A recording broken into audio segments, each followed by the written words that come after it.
Hello, and welcome to the Urban Dharma NC podcast.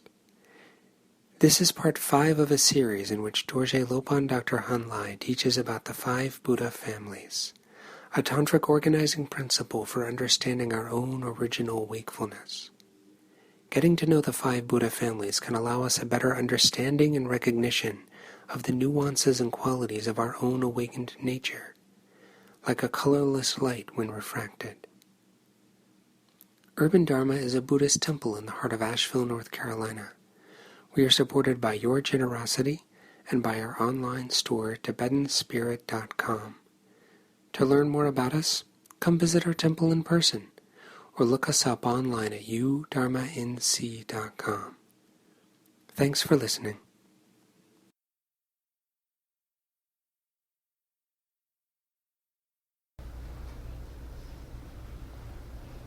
Yes. I'm confused. Why do we have families? Why do we have Buddhist families if we're not supposed to be a part of a family? These are tools, pedagogy. In the same way that we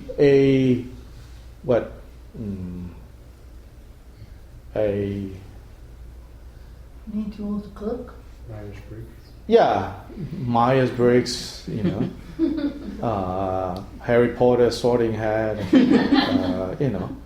No. But really, more like a way a botanist or a zoologist will say, there are mammals, there are reptiles, there are this, but, there's no reptile going around. I'm a reptile. It's human beings need to kind of, right, categorize things and figure out how to navigate this, kind of seemingly confusing place. So likewise, that's what I'm trying to say. It's not like you're not supposed to belong to a family. That's not the point either. The point is that this is a tool for you to make sense of what is. Why? Because at this state of our development, we are incapable of simply relating with what is. And we're always relating with things with concepts. And our concepts are confused. They're contrived, but they're confused. This is a set of concepts, contrived, but not as confused.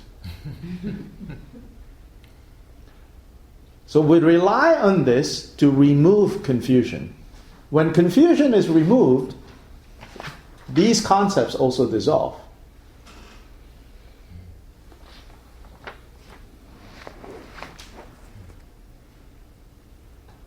And of course, if I put up a poster, a flyer that says, 3 Sundays we'll talk about nothing in particular, I don't think you'll be here. It's also the marketing, reasons for having 5 Buddha families.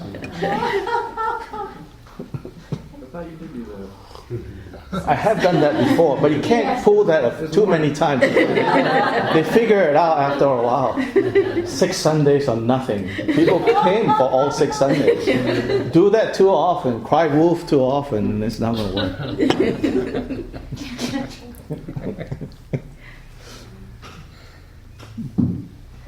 But it's not that static either, that I'm over here on this Buddha family. Oh, no. I mean, they're everywhere. Yeah. Like we all have, for example, on the level of contaminated, we all have the 5 kleshas, the 5 afflictive emotions, and we all have the 5 wisdoms. Yeah, so now let's look at 5 wisdoms. I want to call your attention to there's a website that is very it's reliable, it's good. Good teachings are there. Alex Berzin, the Berzin Archives. And so, Berzin. So just look for that, Berzin Archives. And you can do a lot more research on this topic and many other topics on Buddhism, on Buddhist culture, Buddhist history. Alex Berzin is probably, I've only seen him from afar, once or twice. He's one of the kind of senior figures in the transmission of Buddhism to the West. Berzin. Oh, P.E. Yeah, Berzin, Berzin. So he has a lot of material there. So he says, okay, let's look at it. So I'm sort of using him as a place for us to start this discussion. So he says, okay, so we have all these like groups of 5, 5, 5, 5, 5 that we have matched up with the 5 Buddha families and all of that. It's almost like we could start just about anywhere, right? So one place to start is, okay, good. So it's not on this chart, but it is on this chart, maybe. Oh yeah, but forget about this long one. It's a little bit intimidating. So this should be like glossary. Yeah? So let's just look at this. Yeah? So now if we look at these 5, yeah, and say, when we look at a person, when you look at yourself, and you sort of like, what are the different dimensions to my being? What are the different dimensions to my being?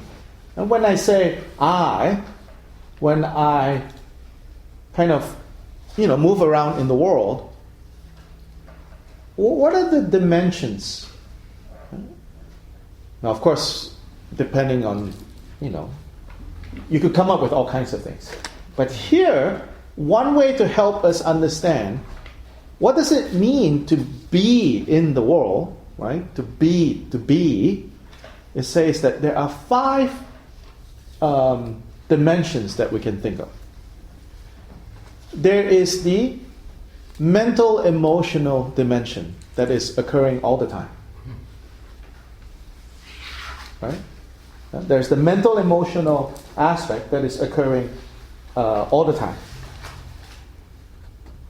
And that falls under the Vajra family.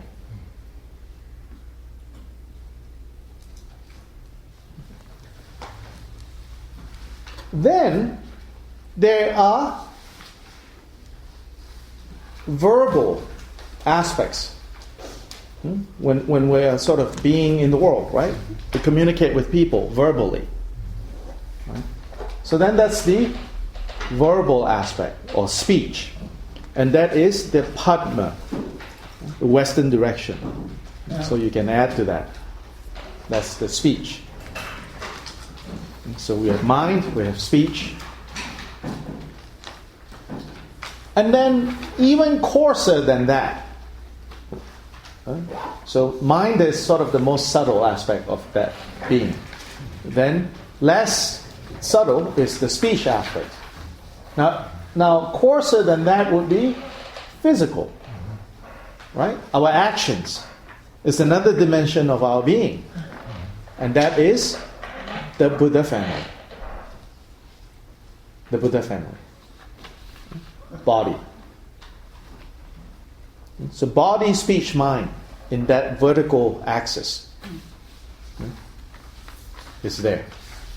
And if you remember from last week, I said historically, earlier forms of Tantra speak of only 3 families. And these are the 3 families. The Buddha family, the Vajra family, and the Lotus family. In like action Tantra, performance Tantra, which is also historically the earlier forms of Tantra that were kind of revealed in the world. They talk about only 3. So at that time, they only needed 3 to kind of talk about the range of human experience and the range of enlightenment. Because this is really about all of confusion and enlightenment organized into these principles. So 3 aspects of our being is body, speech, mind, which is these 3.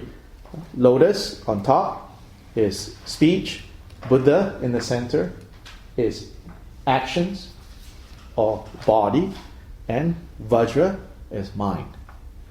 3. Then now you have Ratna and Karma, right? The other 2 families. The horizontal axis. There, Ratna is qualities.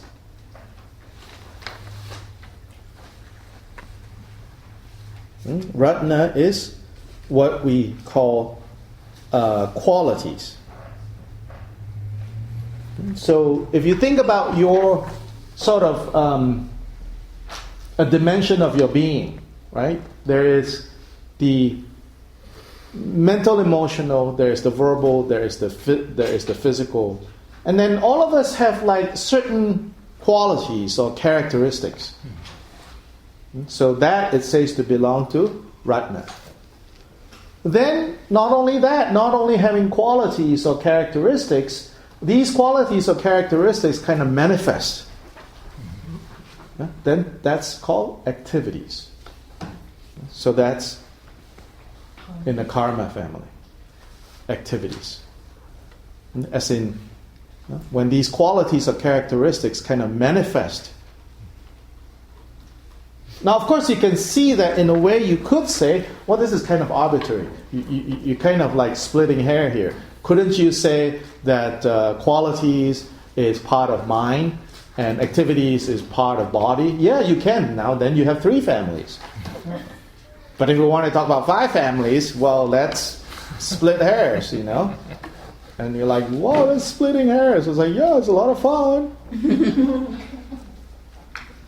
Buddha said, in one of the visualization practice, those of you who are familiar with this, they said that in your heart center, you're supposed to see the mantra, right? The letters of the mantra sitting in the heart. And what should the size of those mantras be? The size of 12 point times 0. Yeah, 12 point, Helvetica preferably. And it's the size of a brush that's got 1 hair on it. No, that's too coarse. 2 coarse.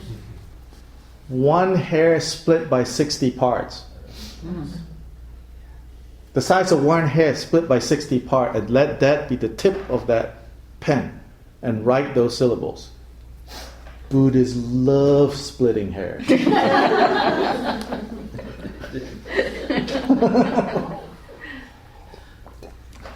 Of course, it's not about splitting hairs. It's about how fine that awareness needs to be. Because if you think of big, it's all out of focus. Think of something big and it's like,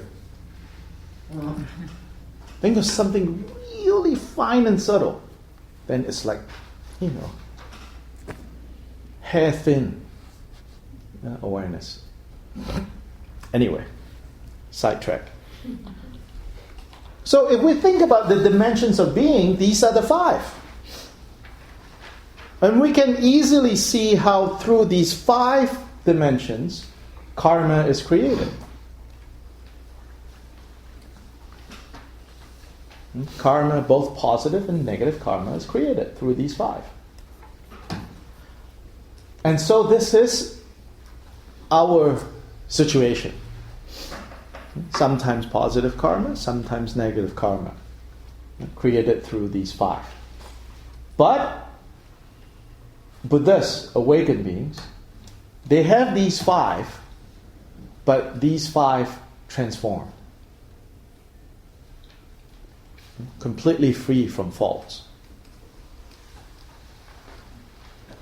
And so there then we talk about the body being free from faults, right?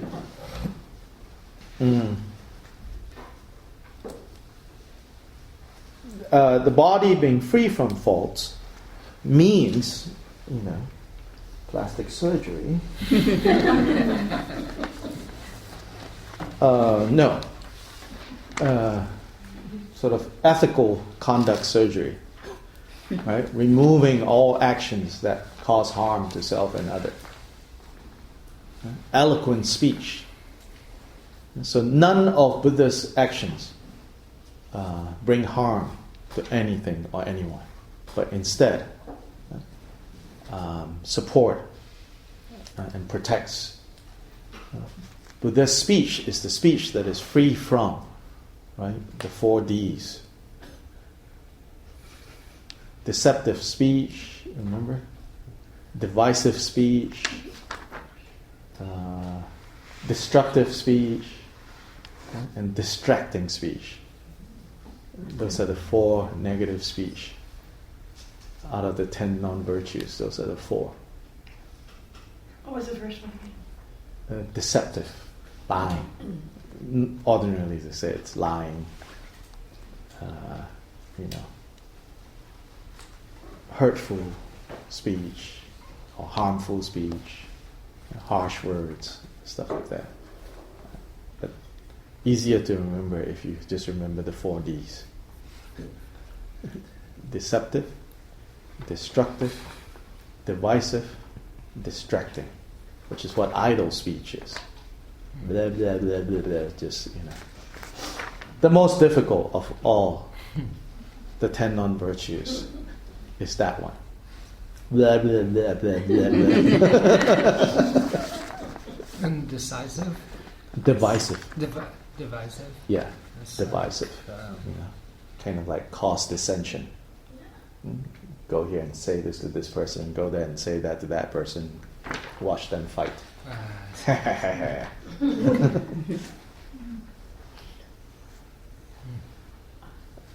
Then destructive, then deceptive. Right?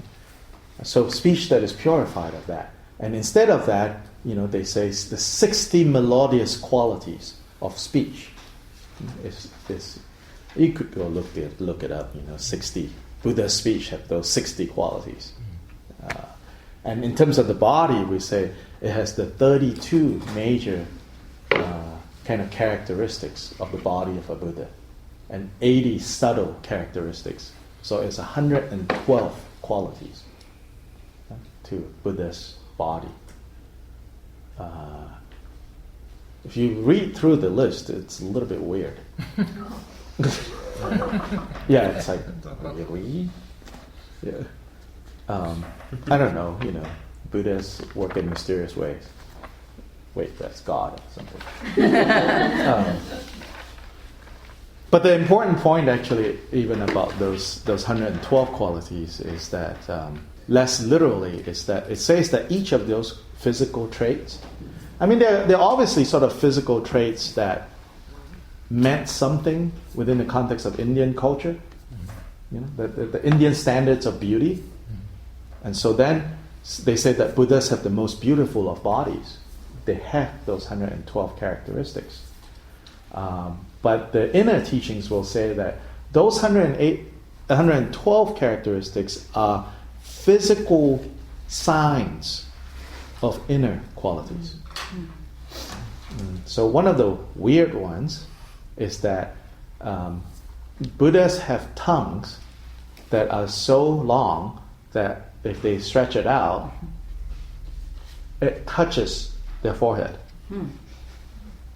Yeah. So try it, go ahead. No, not yet. No. And you can't make yourself a Buddha by stretching your tongue every day.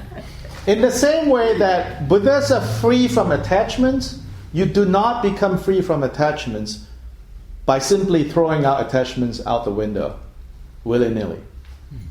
You have to skillfully decide what attachments are good to have right now and what attachments are harmful to have right now. Attached to coming to urban Dharma, good thing. Attached to good weather, I need to go away from urban Dharma, bad. Yeah, sometimes, we think, Buddhas are free from attachment. It's like Buddhists should not have any attachment. So, joking aside, some people practice Buddhism become completely kind of dull because they have become detached. So they walk around like zombies and have very flat emotional lives, which are certainly not Buddhas, more like zombies.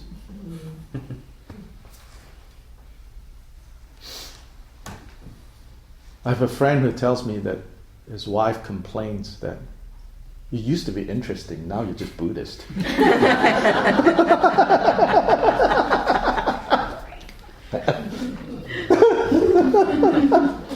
So be careful, You don't want to be accused of that. Like, it used to be interesting, now you're just Buddhist.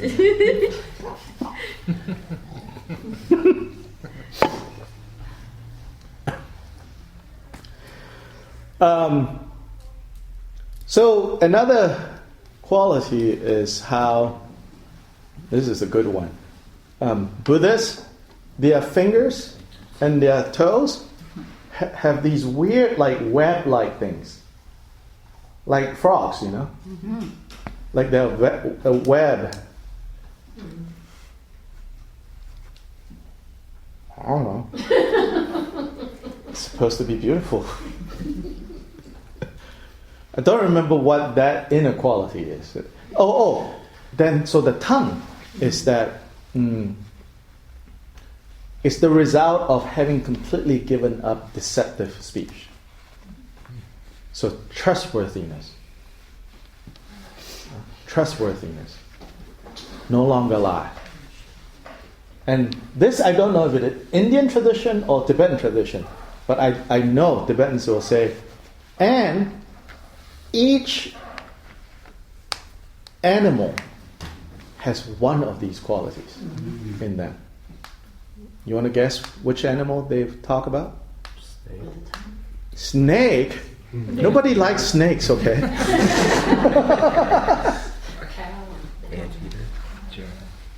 Dog. Associated with loyalty, trustworthiness, compassion. Yeah. No, there is trustworthiness, that they don't lie. Yeah. They're very truthful, not like cats. Sneaky. Dogs, no. Just very honest, a little bit stupid, but honest. Not much self-esteem, but honest. So they say every animal has one of Buddha's 112 characteristics. They're physical. So yeah, the web hands and feet. I don't know. Ducks, frogs. Ducks. That some art historians have said it could be based on people looking at Buddha statues, and at a time where the artistic ability isn't there yet to have fingers like that, so you have to web them when you carve them from stones so that you don't break. So then that kind of resulted perhaps in people thinking that Buddhists actually have webbed fingers. I don't know, it's a little bit sacrilegious, but that's okay. Buddhists are completely free from affliction, so no fear of pissing them off. So that they're compassionate, so that the artist will be able to make statues. That's right. So that artists, can make statues without having statues with broken fingers that they can't sell. Yeah, so compassion. So these so physically, it's said to be the most beautiful physical form because they have overcome these kleshas. They've given up these. So then, mind as well, body, speech, and mind. So these qualities that we talk about in characteristics within us, they could be kind of distorted, right? Kind of like self-confidence can turn into arrogance easily, if it is not pure.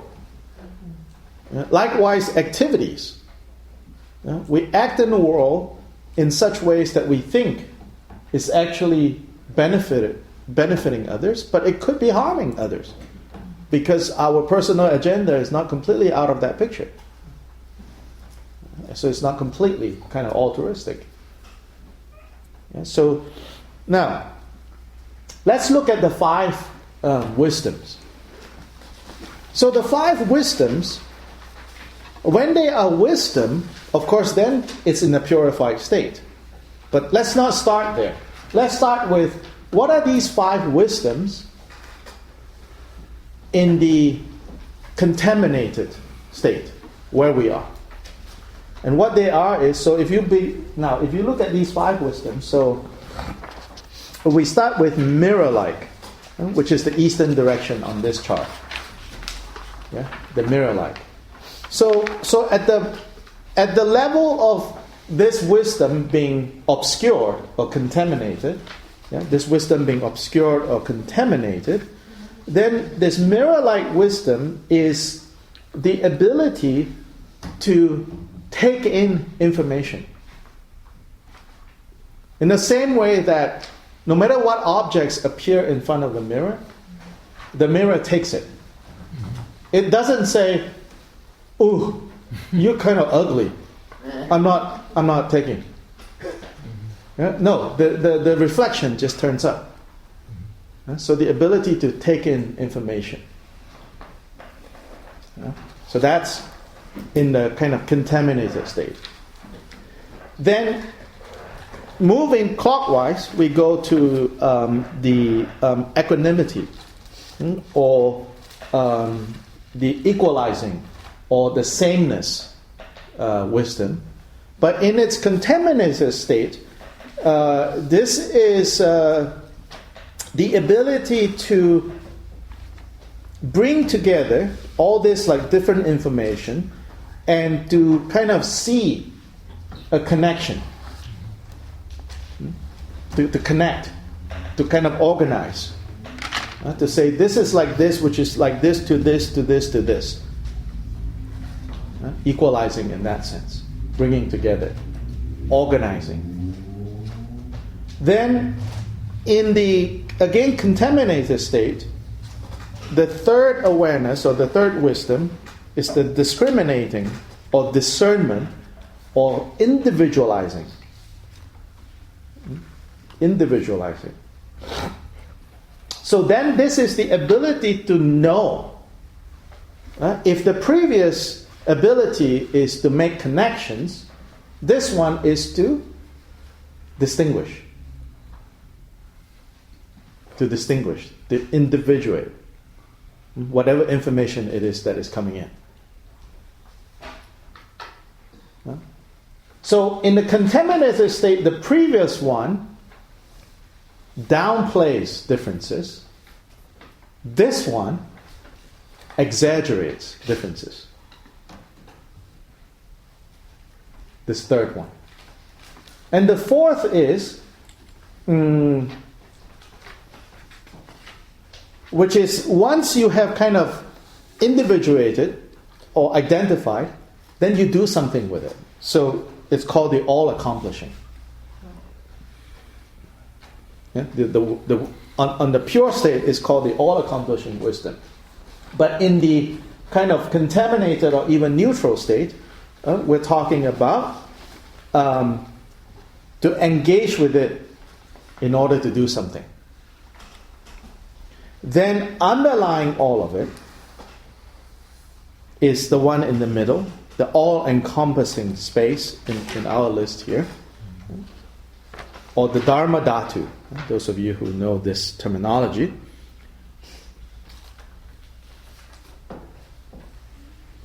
Which is to know in a more basic way than the first one, which is to take in information. This is sort of simply to know.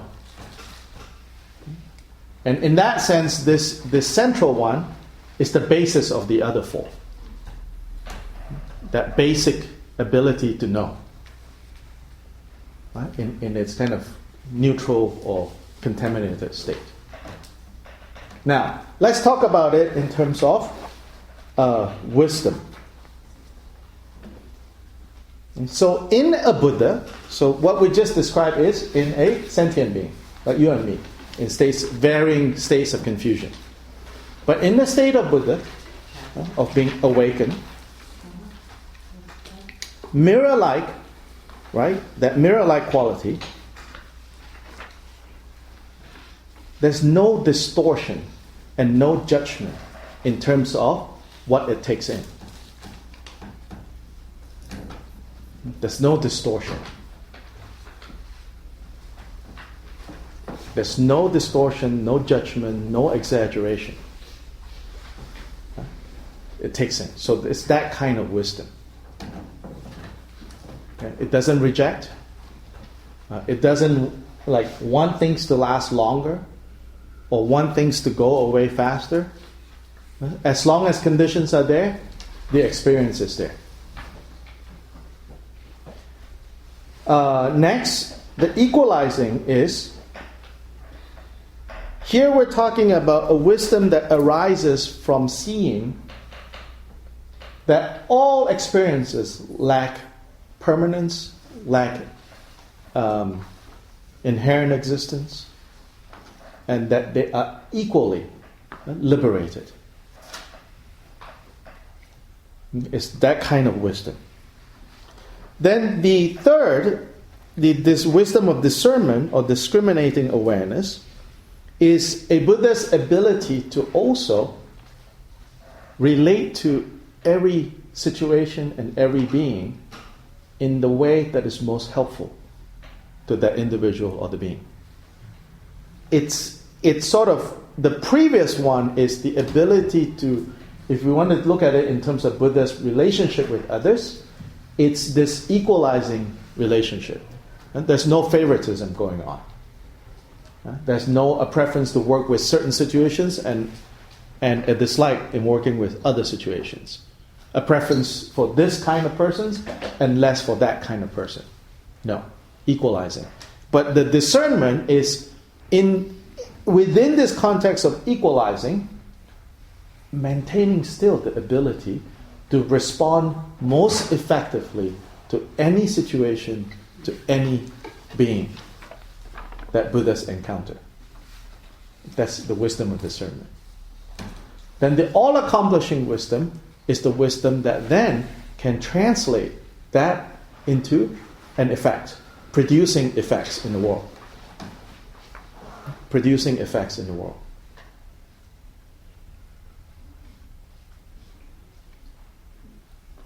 Then all of this is based on the central wisdom, the wisdom of the Dharma Dhatu.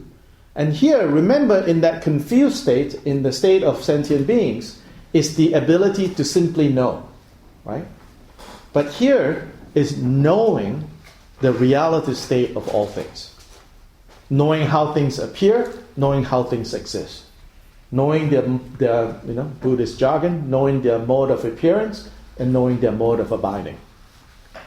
The ultimate and the relative truth completely realized. That's the wisdom of the Dharma Dhatu. Now we match that up with the 5 afflictive emotions.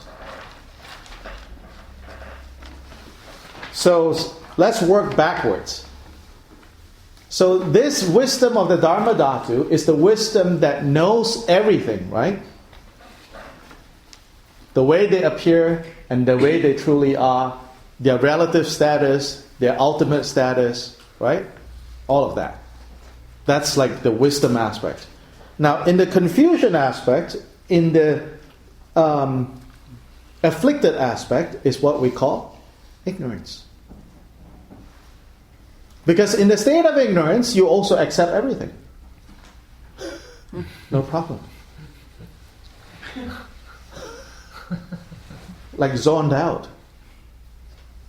Completely. Kind of, well, sure, everything's fine. Causes of suffering, causes of happiness, cannot distinguish. So in the state of ignorance, in the state of dullness.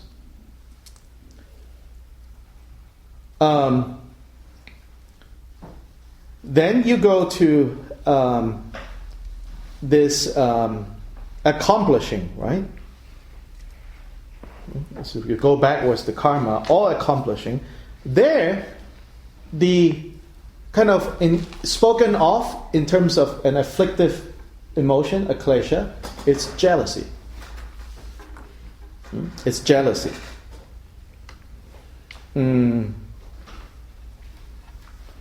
Here what we're talking about is that the all-accomplishing wisdom is the kind of wisdom that becomes effective in affecting positive change. Jealousy is when you see something good happening to someone else, instead of getting you to do that action, it stops you. It prevents you. from accomplishing, because you're too busy being jealous, and you find fault. You're like, that it's not really that generous.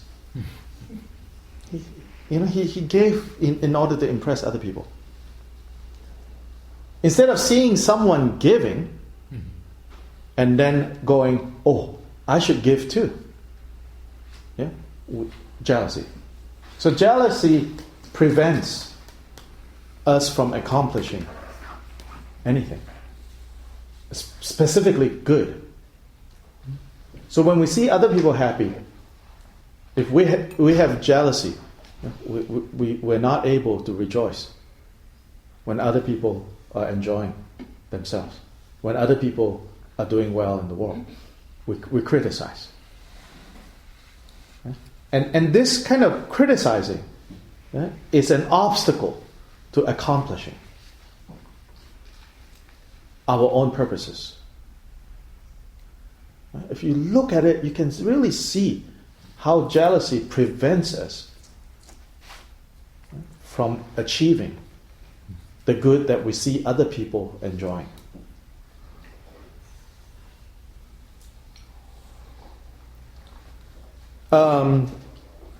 Then, discernment, the wisdom of discernment. There, the afflicted emotion, or the afflictive emotion, is passion or attachment or desire or lust, avarice, wanting to possess. Yeah, this insatiable. And here,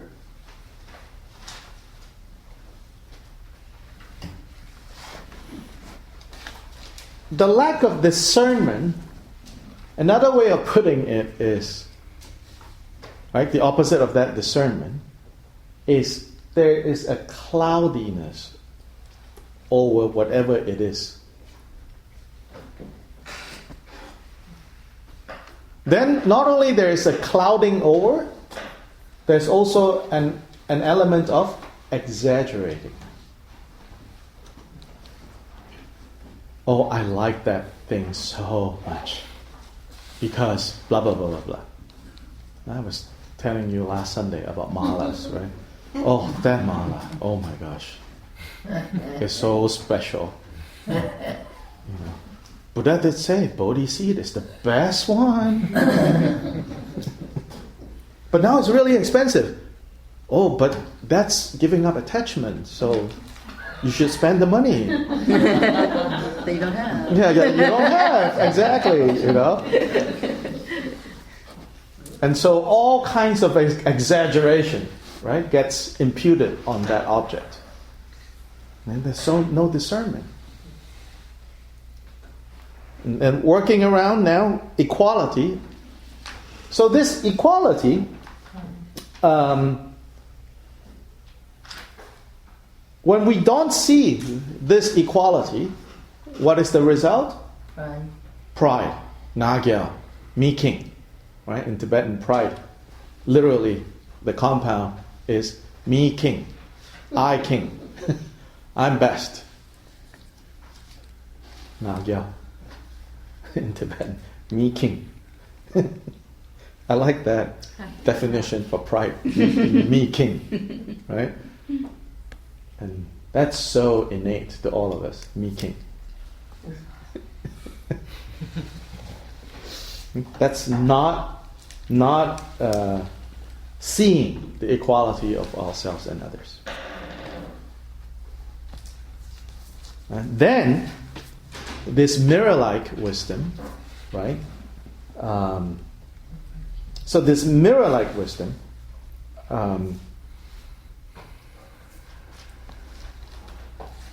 the quality there of mirror-like wisdom is the ability to just take it, right, without any judgment. But it also has a sense of like speed. The minute you put an image in front of the mirror, it doesn't take like time for the image to turn up. Right? It's instantaneous. So anger has that quality. like immediately kind of striking back. And so that is where this anger with the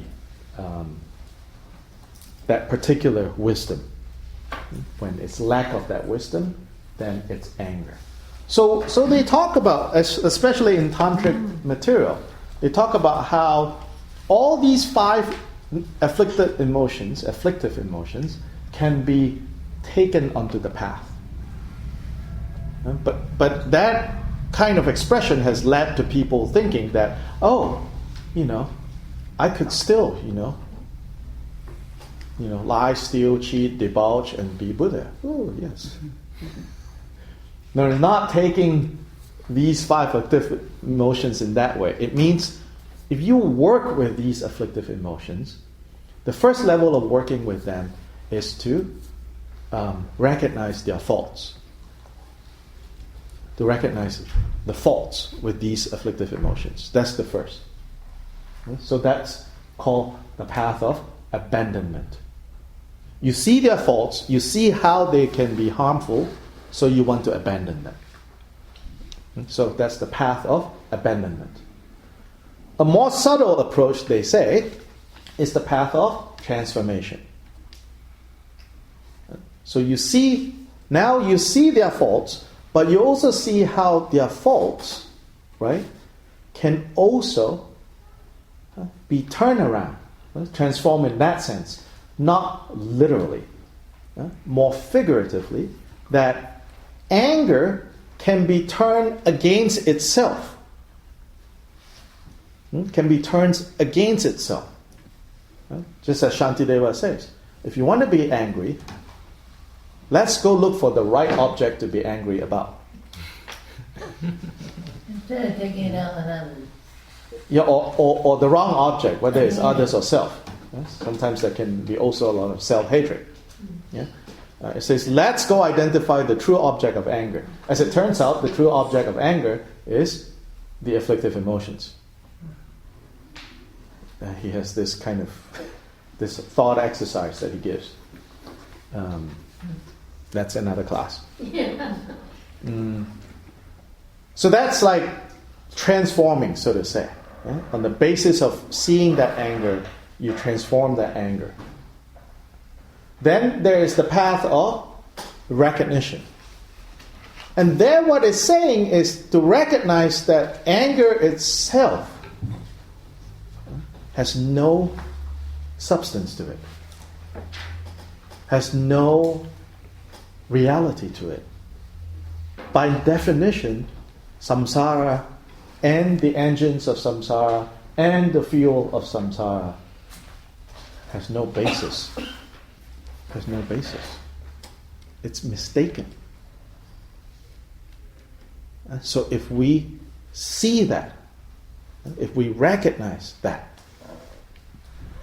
in its root, that's what enlightenment is. Here we're not talking about there are 3 ways, please choose one. Here we're talking about the same problem. From this perspective, you see this about what to do with it. From this perspective, you see this and know what to do with it. From this perspective, you see this and you know what to do with this. So you should not say, oh, the path of recognition is the highest. I belong to that. I just recognize that anger is going on. Get down out of my face. Liberated. No.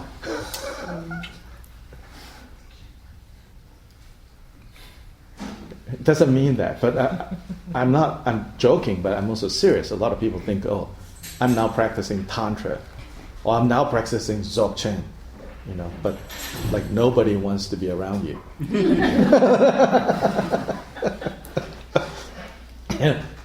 It's like, oh, there's a lot of Dzogchen, what an asshole.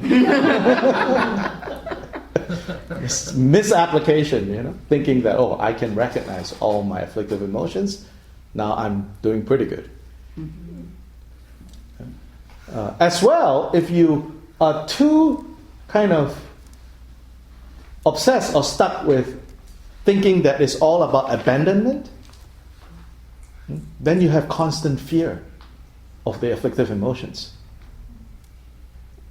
And then it becomes it can, not that it will, but it can become very neurotic. That means you don't even understand that even afflictive emotions are causes and conditions and interdependent. No substance to it. So we have these three kind of perspectives that we work with, and these are tools. So we need to know when, in particular situations, take the path of abandonment. Meaning, I'm checking out of this situation because I can't handle it. So yeah, when it's necessary, run. Other times, no need to run. Just see it clearly. And then, because they say, if you really see it clearly, if you really have recognition, the true test of the path of recognition working is that klesha has no hold over you. Leaves no trace. They say, Rang Sha, Rang Ro. It self-arises and it self-liberates. Rang Sha, Rang Ro. You see how it arises, immediately in the fully seeing that, it liberates. That's it. Done. No, you don't feed it. That's true recognition. Not the kind of naive recognition. That kind of pop psychology recognition. We're not talking about that. And again, there might be some benefits to that, even that pop psychology, but that's not what we're talking about when we say, once you recognize afflictive emotions, they are liberated. Here, truly liberated. They have no hold on you. This is using wisdom to destroy. Yes? Can an afflictive emotion not have a hold on you, but have an energy about it that you need to work with? That would be part contaminated, part pure. And so this is in a continuum. So that will be somewhere along the path for advanced bodhisattvas. Don't really have a hold on you, but there's still that energy that is causing some stress. So you still work with it. On the Buddha end, no stress at all. No, even that energy, so to say. You work with it by seeing its nature? Depends. Your skill. Well, because this is all coming up for me a lot lately. Mm-hmm. But let's say that you get angry about something, and I'm sure there's a lot of righteousness involved in this. Oh, yes, of course. But also, we're always right when we're angry. But let's say that it's something like the teachings aren't being respected. Mm-hmm. That you get there's I could have made that up to be angry, yes, part of my ego. Yes. But are there certain situations where that energy it comes up and it's actually bringing up something that perhaps maybe needs to be brought up? And then it makes me think of wrathful deities and that kind of thing as well. So I know I'm getting into another area, but... No, it is this area. Or even like you're being violated, as a person. That energy needs to come up. What do you mean by need? Well, it's giving a direct message to someone that it's a no. You're making a clear boundary. Yeah, that's just setting boundaries. Okay. That's just common sense. But okay, then what about if somebody's... But if there's many... one is a physical thing. Yes. The other is not respecting. It kind of all goes under the non-respecting. either the teaching. Non-respecting what? The first example I gave was the teaching. And then I went over to like you and a person. Yeah, so the first one, Shantideva has something to say about that. Okay, good. Let's hear something. Yeah, he very clearly he says, if we get upset because other are disrespecting, he quotes the Buddha. Buddha says, if you get upset over somebody not respecting what I have taught, you are not my disciple. You're what? You're not my disciple. Now, this is not the Father disowning you. Let's not get into the, you have disappointed me. What he really means in a subtle way is that means we have not yet gotten the essence of what he's trying to teach us. But we're all working on it. Yeah. So this is not like, oh, you bad person. It's just that we haven't gotten it yet. Right? The teachings are meant for unentangling. And whenever we use, somehow the teachings becomes a form of entanglement, there's something already that we're missing there. So we need to work better on it. So it's normal, because you feel precious, that these teachings are precious. It's just normal that you're going to get upset when someone disrespects it. But the danger there is to, this is my 2 cents, is to think, now Vajra wrath is going to come. When in fact it's just, you have just pissed off my religion and I'm going to piss even worse on you. It's normal, that, because it's part of us kind of being serious about our practice. That's why I say the opposite might be this downness, like, do whatever you want, doesn't matter to me. Walk around like a zombie. I think in the two situations, the zombie in a way is more dangerous because it has a semblance of having reached a certain kind of peace. When all that's going on is you're suppressing. Maybe not this lifetime, we say, but future lifetimes, it'll come back all up with a vengeance. Right? So of the two, I would say, no, be fanatical about your Dharma. But when anger arises in relation to Dharma, someone disrespecting Dharma, I feel that we need to see clearly this is still an afflicted emotion. And how do I deal with this? And not recruit, Vajra wrath into this story. Leave Vajra wrath alone for now. Better. Just to leave it alone. And think, what are compassionate ways to relate to respond to this situation? Now, the issue about boundaries and being violated, I think that's a fine line there of being tough. Yeah, if you're really tough, if you have developed the kind of mental, emotional toughness, then it doesn't matter if people cross that boundary, because it won't harm you. But you cannot fake toughness and say, oh, I'm a Buddhist practitioner, so let me just lie down and let you just walk all over, because that's also not training the mind. There are lots of stories of great masters who let other people walk all over them. But that's just the external level that we're seeing. Then we want to mimic that. Right? We're sort of like, like Christians taking it wrong. It's like, okay, let me get on the cross. But you're not saving anyone. Yeah, you're just being dramatic.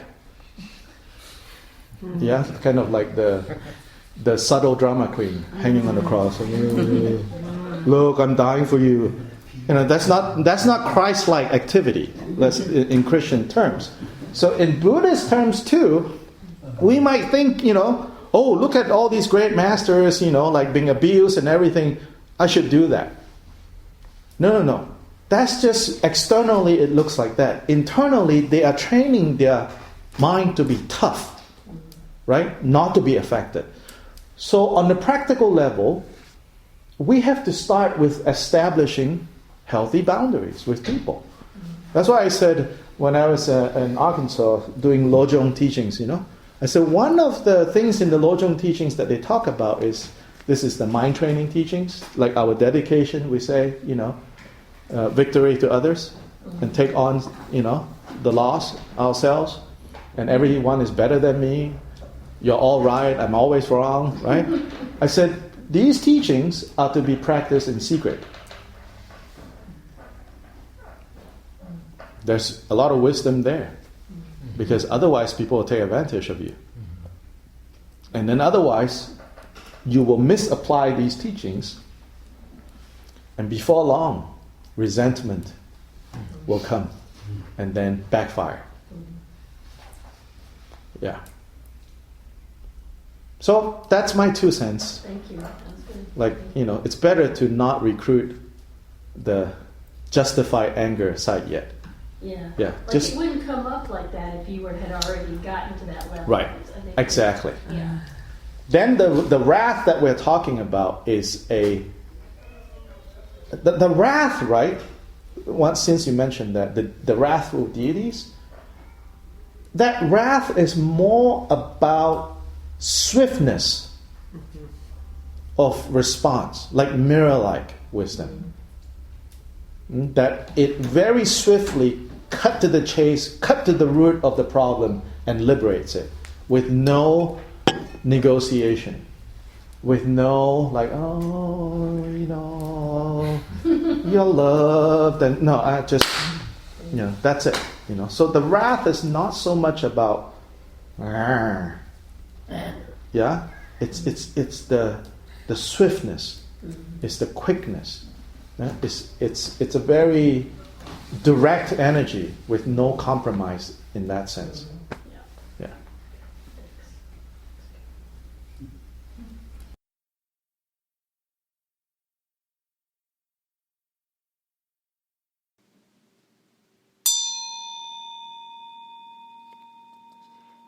Thank you for listening to the Urban Dharma NC podcast. If you enjoyed this episode, we hope you'll consider supporting our mission to foster a deeper understanding of the teachings of the Buddha, to build meaningful community, and to integrate contemplative teachings into everyday life. We invite you to make a donation online at udharmanc.com or make a purchase at our store, tibetanspirit.com. Thank you. May all beings benefit.